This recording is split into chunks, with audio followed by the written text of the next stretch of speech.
What is going on, friends? How you doing? Hope you're doing well. Hope you're having a great start to a new week, or whenever you're watching this. It may not be. It's Monday for me here, but it may not be for you. Hey, want to jump on for just a minute or two with some of us.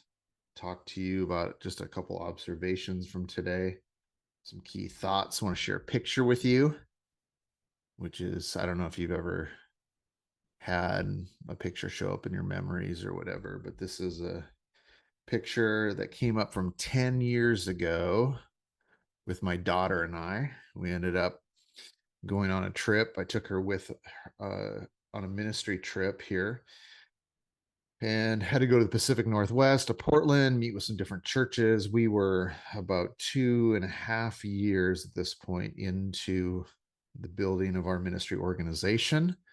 We were trying to get things off the ground, and I still remember this conversation with my wife of just like agonizing over, do we have the money to take my daughter? Man, it was, like we were at this point. I was still, I think, mowing fairways at a golf course to help pay for the bills. It was a crazy, crazy time, and so we agonized over this. In fact, so this was at the very beginning. This is the first time I ever heard of Spirit Airlines. If those of you who've flown Spirit before, at the beginning of Spirit, it was craziness. I mean, they had dirt cheap tickets, and I think I ended up getting this ticket for, I don't know, like $170 round trip. But if you can see the post, the caption below, I had to fly from Minneapolis to Chicago, Chicago to Las Vegas, Las Vegas to San Diego, and then San Diego to Portland. We were in an airplane or airport for 22 and a half hours, and they lost our bag, which is no duh. I mean, how many times can you switch an airplane and not have a bag that's lost, right? And so we ended up having to go back the next day and find our bag after we ended up getting into Portland late at night or whatever. And so it was just kind of a wild. So three things I want to share with you that I'm reminded at, and also is kind of some things that this picture brings up. Number one is you can never get time back. Um, I remember, just like this trip with my daughter, it was amazing. She's 9 at this point. She's 19 right now and in college, and I get to go see her in a couple weeks. And I would pay 10 times what I paid on that trip to be able to do that trip with her again. It was so fun. And that time is to have the little 9-year-old Abby. Um, and here's the deal is, man, time, and you'll hear me talk about this all the time. Time is the one asset we don't get back, right? We can, I recouped that money pretty easily. And so I agonized over the wrong thing at that point, right? I was agonizing over the cost of the trip when where my mindset should have been was, this is an opportunity and I'll never get this time back. And so for some of you who are building businesses, organizations, ministries, whatever, right? Here's what I want to tell you. Time is greater than money.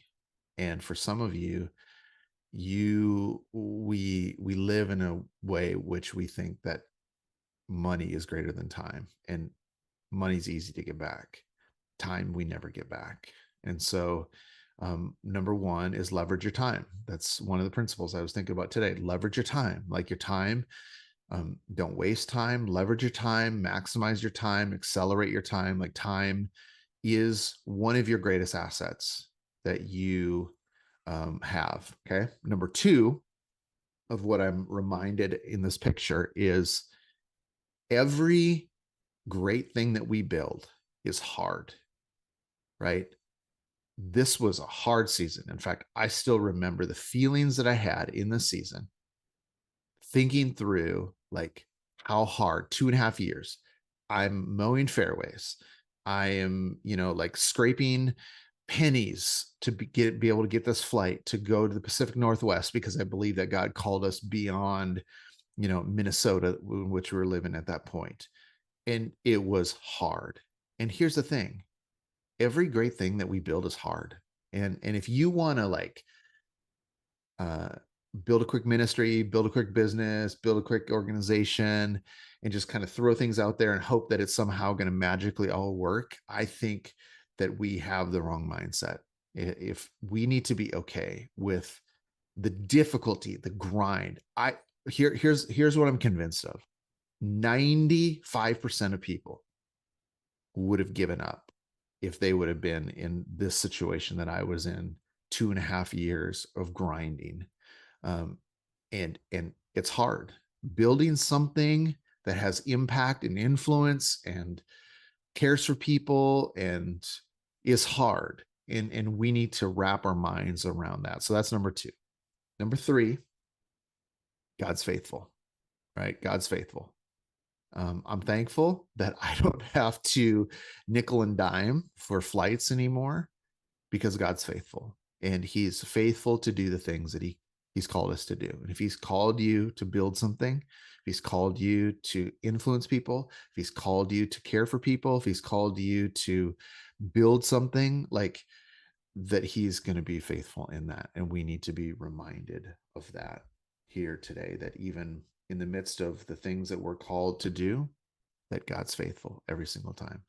So, three things from today. Number one, time is your greatest resource, one of your greatest resources. Don't, like, some of you need to begin to figure out how to maximize your time, that you're actually wasting time and worried about the wrong things. Number two is everything that is great is hard, right? And you need to be okay with the grind and the build and the monotony and like pushing and feeling like maybe that there's not going to be breakthrough.